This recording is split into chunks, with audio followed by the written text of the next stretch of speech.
Oh, I like that. They just cut the music. They just cut the music. No fading down of the music. No, they should play the music for like 30 seconds while we start. They should drop it down nice and low and, you know. Like we have to like come in like, it's showtime. You ever see like those old shows? It's like, it's showtime. Brad, stop, man. I've been doing that for the last 30 minutes. This is the Brad and Squeeze show. For those of us just joining us, 93.5 FM and the Brad and Squeeze Facebook live page. We are live. Go ahead and share. But there's something that I really want to address. Is there an elephant in the room? It's not me. I'm the elephant? You said it. Are you calling me the elephant? I didn't bring up. I said nothing about an elephant. You wanted to address something to me actually before the show started, and you said, "Brad, I have something." No. It's like so obvious. How many years have I known you? We met in 1999. Okay. So was that 18 years? Yeah. Mm-hmm. Okay. And probably my longest relationship ever in my life. That's very sad that I am the longest relationship you've ever had in your life. Probably. Let's not get people thinking anything else. By the way, very cool sweatshirt. Where do you get one of those? I'm getting to that. Yes. All right, that's what I'm Why don't you show? Because it's being blocked actually by your computer. Okay. You have known me for 18 Yes. years. I don't have it. 18 years. I don't have the sweatshirt. And folks, for 18 years, this is all that I got from Brad. The elephant a sweatshirt. In the room. Does it say your name on it? All right. Does it say your name on it? As people are sharing on their own timelines and sharing on their friends. Are you a blue man there? This dude gave me a sweatshirt for Christmas. This is it. That's it. It says Brad and Squeeze. And I didn't get one. It's promoting a show with me and him. I didn't get one. I'm like, I roll up in the office, there it was sitting on a desk, and I told him cashmere. I was like, if you're going to get me a sweat, get me cashmere. Squeeze is like, you know what he actually... Cashmere. What Squeeze said is... Seen the Seinfeld episode with cashmere? No. What Squeeze says is, there's not Gucci bread.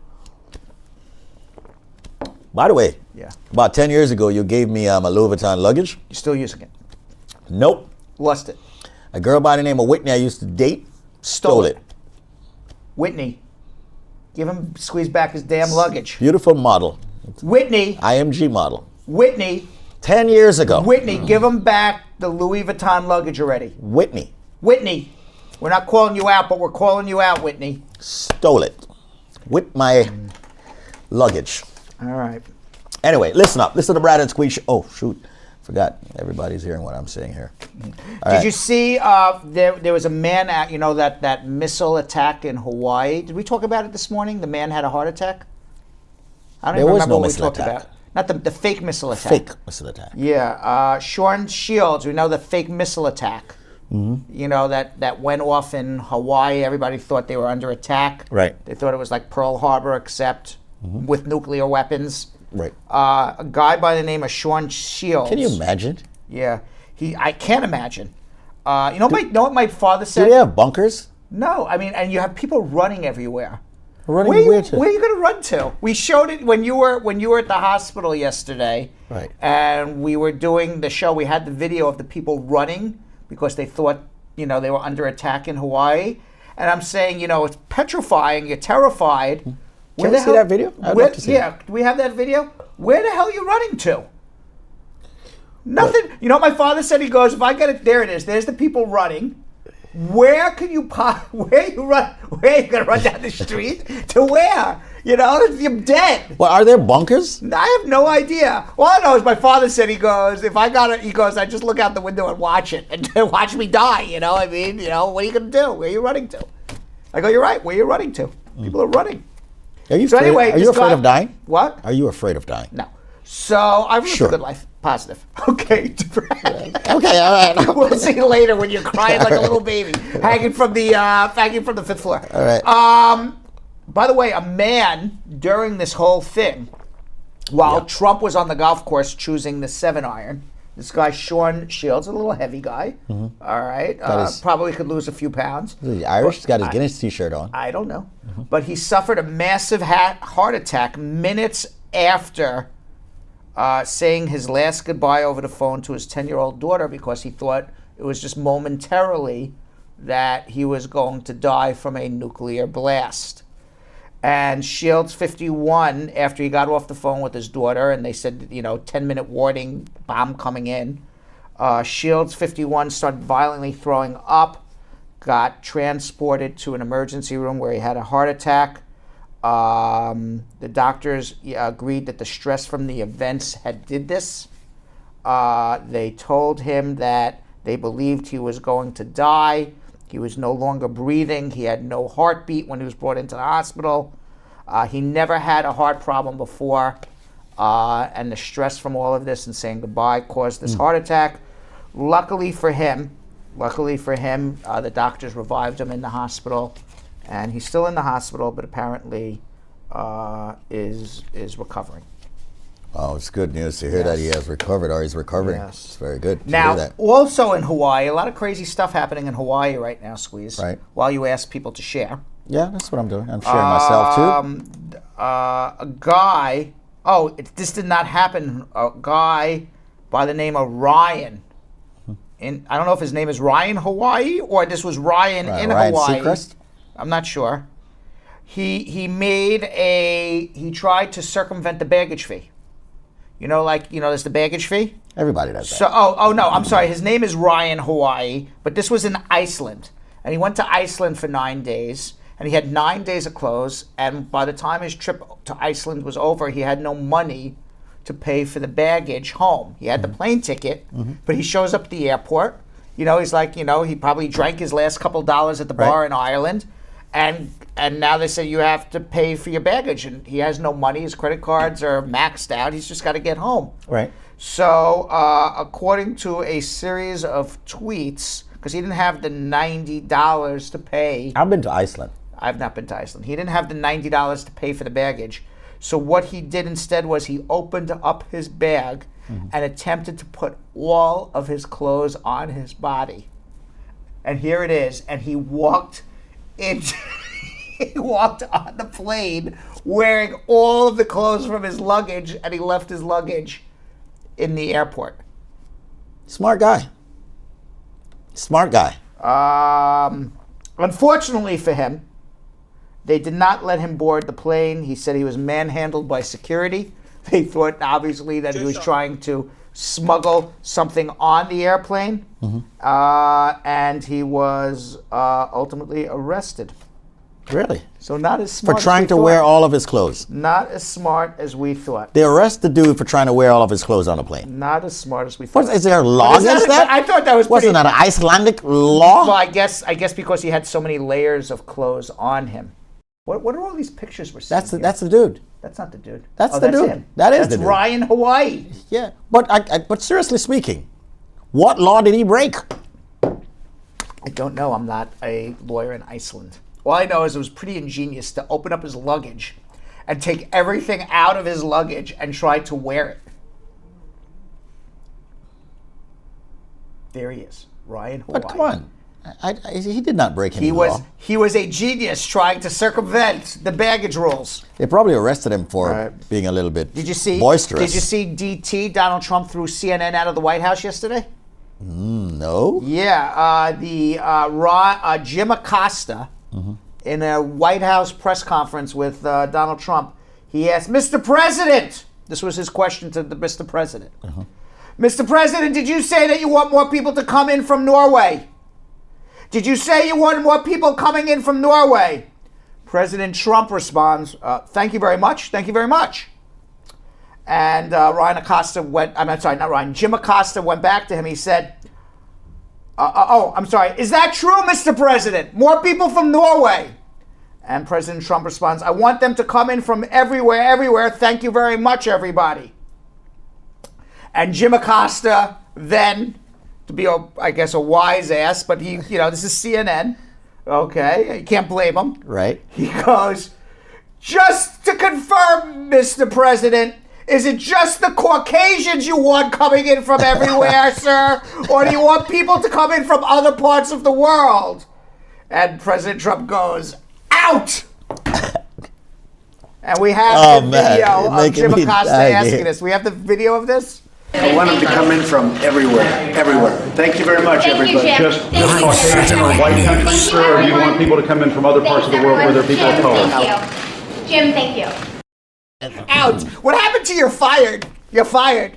Can you imagine? Mr. Trump, do you want when you want people from everywhere? Is it just white people from everywhere, or President goes out. Do you just want white people coming from everywhere, or do you want people of color coming from everywhere as well? This country Great question. wants colored people. Great question. This country don't want people from Norway. No, President Trump.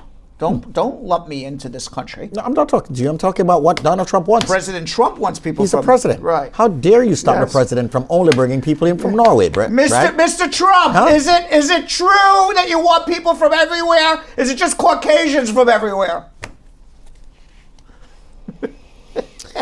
You can't make this stuff up, Squeeze. Oh, what are you, Kevin Hart now? This is what we say about Trump. Kevin Hart said that, right? What? Kevin Hart. Is it Kevin Hart that said that? What? You can't make this stuff up? I have no idea. I think he has a book. I have no or a idea. show that said something like that. You can't make this stuff up. Can't make this stuff up. By the way, People are sharing. what? People are sharing. They are sharing. By the way, they did a study recently Yeah. that 1 out of every 5 condominiums sold by Donald Trump since 1980. One out of what? 1 out of 5 condominiums. Okay. Donald Trump built condominiums all over the United States of America. Yeah. 1 out of 5 condominiums sold by Donald Trump since the 1980s violated Treasury Department laws on suspicious transactions for possible money laundering. 1 out of 5 people who bought an apartment at a Trump condominium may, not saying did, according to this study, may have bought it with laundered money, including ousted dictator, who Baby Doc Duvalier is. He was the Haitian strongman from the 1980s who laundered all the money out of Haiti, and he had bought a condominium in Trump Tower, right there on Fifth Avenue, where the police are protecting right now. According to a new report, the Haitian government complained in the 1980s that the former dictator, Jean-Claude Duvalier, if I'm not pronouncing his name right, Baby Doc. Yep. That's the name I know. Laundered money stolen from the Caribbean's nation treasury by purchasing an apartment in Trump Tower, several floors below where Donald and Melania live. Baby Doc was overthrown in 1986, but 3 years earlier, he apparently used a Panamanian shell company called Lassa Trade and Finance to buy apartment 54K. It's 54K. A few floors down from where they filmed The Apprentice. Trump, the future U.S. President of the United States, signature is on the sale of the condominium contract. Interesting. Can you imagine buying a condominium for $54,000 back then? Can you imagine the President of the United States accepted a dictator's laundered money stolen from Haiti? And how ironic he now, after he accepted the money, basically plundered Haiti, sends all the Haitians back to a plundered nation. Once again, folks, we're asking you to share the show on Facebook Live, the Brad and Squeeze page. Share it on your timeline, and then also, of course, share it to 50 of your friends, please. We ask that of you as we get to answering immigration questions in a few seconds. The number happens to be 1-800-529-5465. So if you're on the highway, the byway, the thruway, the barbershops, the salons, wherever you are, you can now call the drivers, dollar van drivers. 1-800-529-5465. A lot of the yellow cab drivers listen to us. The Uber drivers. Yes. The Juno drivers. By the way, I use Juno now. I use Uber. I use Juno because Juno is a lot less expensive and a lot cleaner and smells better. And by the way, all the drivers say Juno pays better. Yes, they all say that. But the app is very annoying to me. I've not had any problem. That's my take on the Juno app. It's very annoying. Juno, the cars are cleaner, they smell better, It's the same cars as Uber. There's no difference. It's the same people. I don't know. I guarantee you, everybody who's a Juno driver is also an Uber driver. Isn't it amazing? Yeah. Do you know how much Uber drivers make a year? I do not know. Close to $100,000. They do well. Yeah, they do well. What's going to happen when Uber comes out with their self-driving cars? Because that's happening. Yeah, it is happening. It started already. Yeah. They put all the drivers out of business. And then everyone will follow suit. Did you see this? This is the coolest Uber driver in the world. This guy, Alex Villa. He was driving in Houston. And they do have the self-driving taxis already. Yeah, right. and there was a remote control car zooming through the traffic on the highway. Did you see this? No. Here, watch this. It's very cool. Yeah, let's see. The Brad and Squeeze Show, folks. Once again. All right, just on 59, somebody thought they'd bring their remote control car literally on the freeway. Dude, That's crazy. So Somebody was in their car. someone's got to be in their car driving. And then the passenger was driving the remote control car on the highway in Houston. Unbelievable. 1-800-529-5465. Once again, as you share the show. And by the way, folks, we talk at the beginning of the show just to get the calls in. We talk about what's happening in and around the world and here in the United States. And, once we get the calls in the queue, we take the calls in the air for your immigration questions. The number happens to be 1-800-529-5465. And by the way, we're shooting to get our concurrent viewers up to 250 today. Yeah, so please share. Did you get a shave? You got a shave, right? No, I did not. So what did you do with your face? It looked... Since this morning, well, I ate a salad. When did you last shave? I last shaved yesterday. That's what I'm saying. You got to shave. Every day. Oh, you shave every day? I don't. Oh, okay. All right. I don't. I hate shaving, if anybody knows that. I shave every 2 weeks. It's very Every 2 weeks. really interesting. I'm sure everybody is glued to their phones. I look a little bit worried fuzzy about right your- now, Worried you about know. your shaving I mean, as habits. the better looking guy in the show, I got to clean up, man. Anyway, let's get some calls, man. Boom, boom. If you really believe you're the better looking person, you don't got to say it. Really? Really. Who came up with that line? I don't know. Okay, you came up with that line. I'm a firm believer. Whatever you want, you put it out in the universe. It's like Donald Trump saying I'm not a racist. He doesn't have to say it. Every time he says it, it's just confirming that he is. He did say he's a racist. You don't have. He said He he's said not. it in so many different ways. He said he's not, but it's confirming he is. When you claim, when you say, when you have to say 100 times I'm not a racist, basically you're saying I don't know if I'm a racist or not, so I got to make this claim. Okay, so if you say you're white, you're saying, what are you trying to say? You're black? I don't say I'm white. Okay. But do I sit there and say I'm white all the time? You say No. you're Jewish? You are Jewish. I am. Okay, so there you go. I don't sit there and announce it all day long. That doesn't matter. You announce every hour. You're like, I'm the better looking one. I'm the better looking one. Not every hour. Well, I think, at least once a day you tell me that. Once a year so far I've done Once it. a day you tell me that. Once a year so I'm far I've done it. This is starting the to first think- time I've done it. So I am starting to think that you may not believe what you're saying. What? Are you kidding me? I am believing that. Dude, on my frogless day, I'm still the better looking guy. What kind of look are you just gave the camera? The fraggly look. Give the squeeze like you just look like give that I wake up every day and try to kiss myself. give that look when you try That's to how kiss good yourself in the looking I mirror. am. Let's say go zoom in on Squeeze and let's see his look of when he kisses the mirror. He kisses himself in the mirror. I try to make There love he to is. myself. Yeah. There he is kissing. Yeah. I really What? took it personal. What? When you said on one of the shows over the Christmas holidays that I should bring back the Christmas prop. I really took it personal, It hurt me for about 3 days. The Santa hat. Yes, I really took it personal. You're like, Jill, make sure Squeeze bring back the prop. I really took it personal. I'm like, this nut job here. Yeah, well, I want you to know it's property of the Brad and Squeeze show. I don't know I'm why. like, it says Squeeze on it. I don't know why you think you could take the property of the And Brad just and for Squeeze the show. records, it was given to me by Jill. All right? Squeeze for the Christmas show. If anybody didn't see, had a Santa hat that said Squeeze on it. Jill gave it to me. Jill and then Jill said, don't forget your hat. And then I saw I'm like, pictures okay. of Squeeze with it in Jamaica. You saw me with it on my head. Yeah, And it said Squeeze, in and nice Jamaica. Santa hat. And I said it was- that's prop department material. Yes, on Instagram. I'm going to tell you something. If you were deputy mayor, I would not allow you to get away with that stuff. That would be graft. That would be graft. How'd you say it? Yeah,